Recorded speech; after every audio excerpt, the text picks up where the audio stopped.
Son las 8 de la tarde, hora central europea, y en Visión Global, en Radio Intereconomía, es el momento de nuestro repaso por la actualidad internacional. Y en este caso empezamos con la mirada puesta en las declaraciones de la secretaria de prensa de la Casa Blanca, Karoline Leavitt, que ha anunciado que Estados Unidos ya ha comenzado a comercializar el petróleo de Venezuela. Estefanía Muniz. Según apunta Karoline Leavitt, es el petróleo sancionado que estaba almacenado en barriles y sin utilizar, bloqueado. Estados Unidos, por tanto, controlará de forma indefinida las exportaciones de crudo venezolanas en el mercado global para beneficio de Washington. Escuchamos a la secretaria de prensa.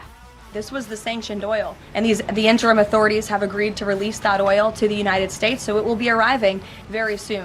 The United States government has También señala que todos los ingresos provenientes de la venta del petróleo y productos venezolanos se liquidarán primero en cuentas estadounidenses en bancos reconocidos mundialmente para garantizar la legitimidad e integridad de la distribución final de los ingresos, y esos fondos, apunta Leavitt, se desembolsarán para el beneficio del pueblo estadounidense y del pueblo venezolano a discreción del gobierno de Washington. Leavitt también ha informado que Estados Unidos está reduciendo selectivamente las sanciones a Venezuela.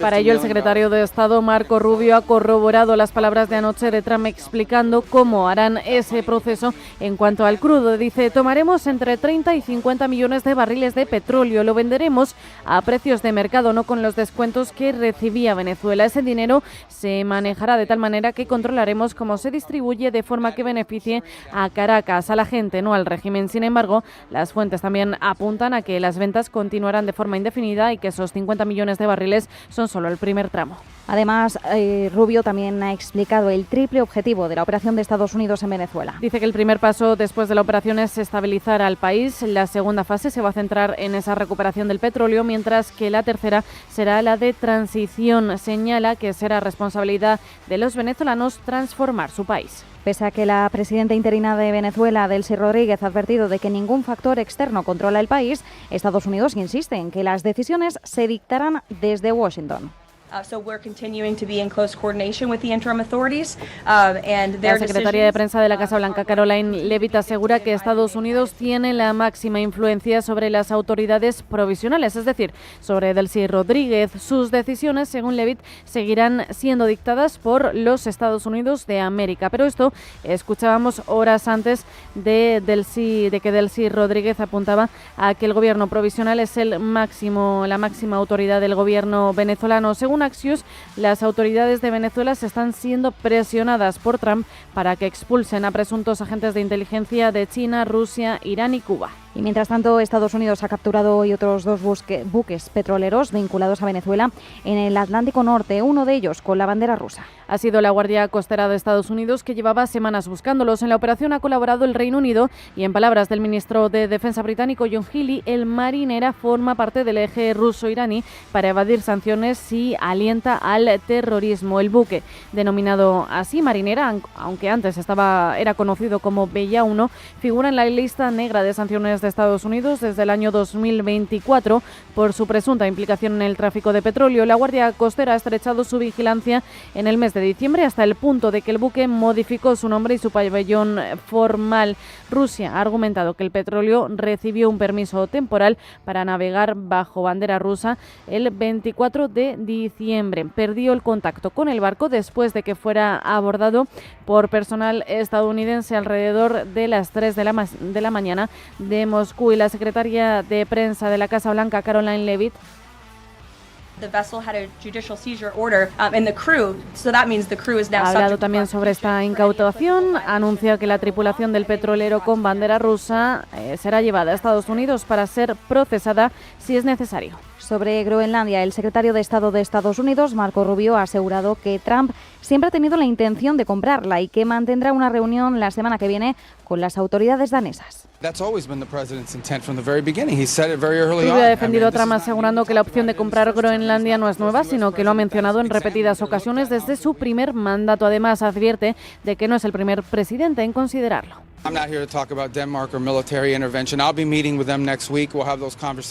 También ha confirmado la reunión de la próxima semana con Dinamarca. Sin embargo, el ministro de Asuntos Exteriores francés, Jean-Noël Barrot, ha señalado en Radio France que Marco Rubio le había asegurado en una llamada telefónica que Estados Unidos no tiene la intención de invadir Groenlandia. Y tras las declaraciones de Marco Rubio y los planes sacados a la luz ayer de que Estados Unidos está estudiando distintas opciones sobre Groenlandia, la presidenta de la Comisión Europea, Ursula von der Leyen, acaba de salir en su defensa.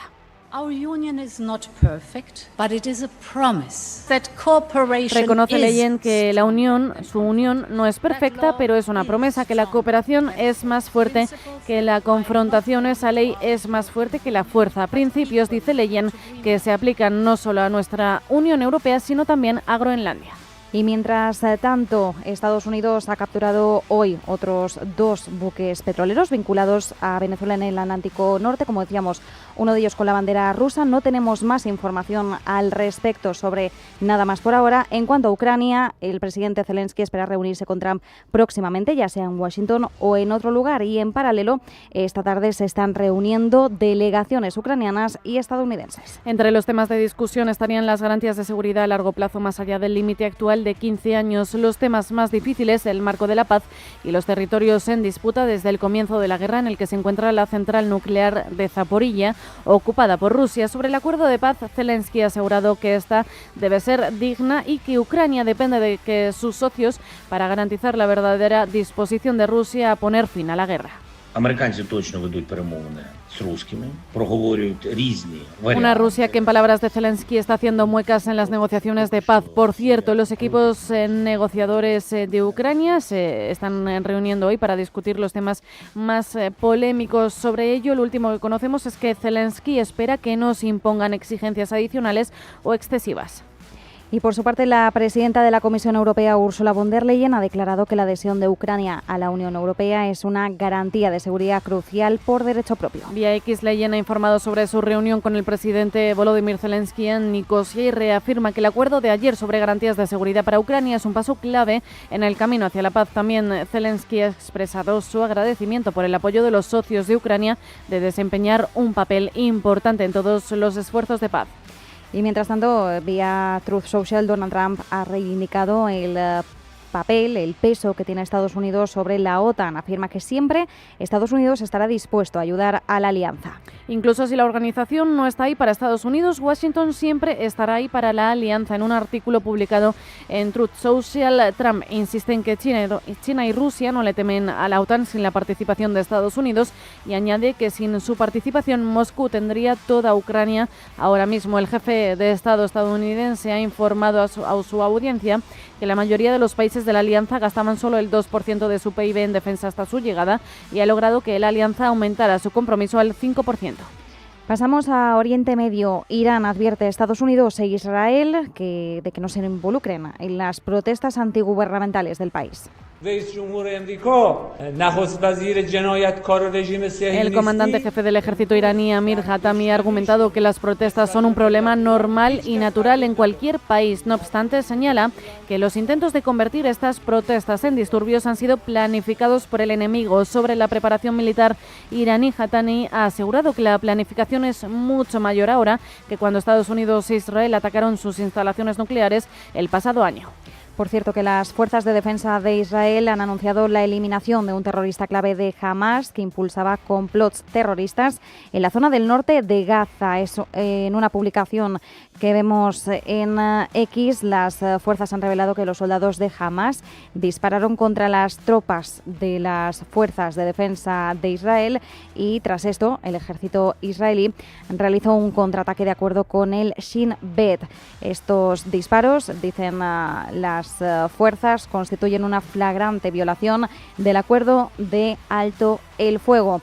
La ONU acusa a Israel de ser responsable de un sistema de apartheid contra los palestinos en Cisjordania. En su informe afirma que las autoridades israelíes tratan a los colonos israelíes y a los palestinos residentes en Cisjordania bajo dos cuerpos jurídicos y políticas distintas, lo que resulta en un trato desigual en diversas cuestiones críticas. Además, la organización insiste a Israel a poner fin a esta práctica. Mientras, el presidente de Corea del Sur, Lee Jae-myung, pide a su homólogo chino, a Xi Jinping, mediar con Corea del Norte para lograr la paz. Tras la reunión entre ambos el pasado lunes en Pekín, el presidente de Corea del Sur ha reclamado este miércoles a su homólogo chino que asuma un papel de mediador ante Corea del Norte, país con el que Seúl continúa técnicamente en guerra desde el armisticio firmado en 1953. En esta línea, el mandatario surcoreano ha señalado que todos los canales entre las dos Coreas siguen bloqueados por la ausencia de confianza mutua y que las partes continúan relacionándose de forma hostil pese a los intentos de Seúl por propiciar un acercamiento, de acuerdo con la agencia surcoreana Yonhap. En Estados Unidos, el Departamento de Seguridad Nacional ha calificado el incidente de Minneapolis como acto de terrorismo doméstico. Además, las autoridades han informado que agentes del Servicio de Inmigración y Control de Aduanas se encontraban en la zona realizando operativos selectivos cuando los alborotadores han empezado a bloquearlos. Una actualización respecto a este tema: un agente de la Policía Migratoria de Estados Unidos ha disparado. La mujer a la que ha disparado ha fallecido durante el despliegue que ha tenido lugar en Minneapolis. También tenemos que mirar en clave macro algunos datos que nos han llegado desde Estados Unidos. Empezamos por el empleo. Según la encuesta JOLTS, las vacantes de empleo se mantienen estables en noviembre con 7,1 millón de vacantes. Además, según la Oficina de Estadísticas Laborales, las vacantes en términos interanuales disminuyen en 885.000. El mayor número de puestos de trabajo se ha creado en la construcción. Por su parte, los empleos disminuyen en alojamiento, servicios públicos, seguido de transporte, almacenamiento y servicios públicos. El empleo privado de Estados Unidos aumenta en 41.000 puestos en diciembre, según datos del informe ADP.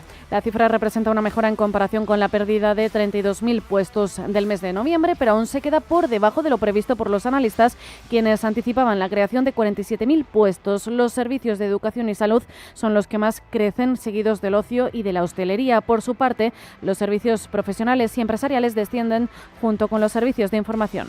Miramos a otros datos. En el caso del sector servicios de Estados Unidos, mejora en diciembre hasta los 54,4 puntos, según datos de PMI del ISM. Según el PMI que elabora el Institute for Supply Management, aumenta hasta los 54,4 puntos desde los 52,6 de noviembre y cierra el año 2025 en máximos. El dato se sitúa por encima de las expectativas del consenso de mercado, que había anticipado 52,3 puntos. Los pedidos de fábrica en Estados Unidos disminuyen un 1,3% en octubre. Así, según la Oficina del Censo, han alcanzado 604.800 millones de dólares. Los pedidos de bienes manufacturados duraderos han disminuido un 2,2% hasta los 307.000 millones de dólares, mientras que los pedidos de bienes no duraderos han bajado un 0,4% hasta los 297.000 millones de dólares. Y miramos también a las solicitudes de hipotecas en Estados Unidos, disminuyen un 9,7% en la semana que finalizó el 2 de enero. Además, según la Asociación de Banqueros Hipotecarios, el tipo de interés medio de los contratos de hipotecas a 30 años con tipo fijo disminuye del 6,3% al 6,25%. Terminamos con las reservas de petróleo crudo de Estados Unidos, descienden en 3,8 millones de barriles. En la semana que finalizó el 2 de enero, así, la Administración Energética apunta a que alcanzan los 419 millones de barriles al finalizar la semana. También, según el informe del American Petroleum Institute, disminuyen en 2,8 millones de barriles en la semana que finalizaba el 2 de enero.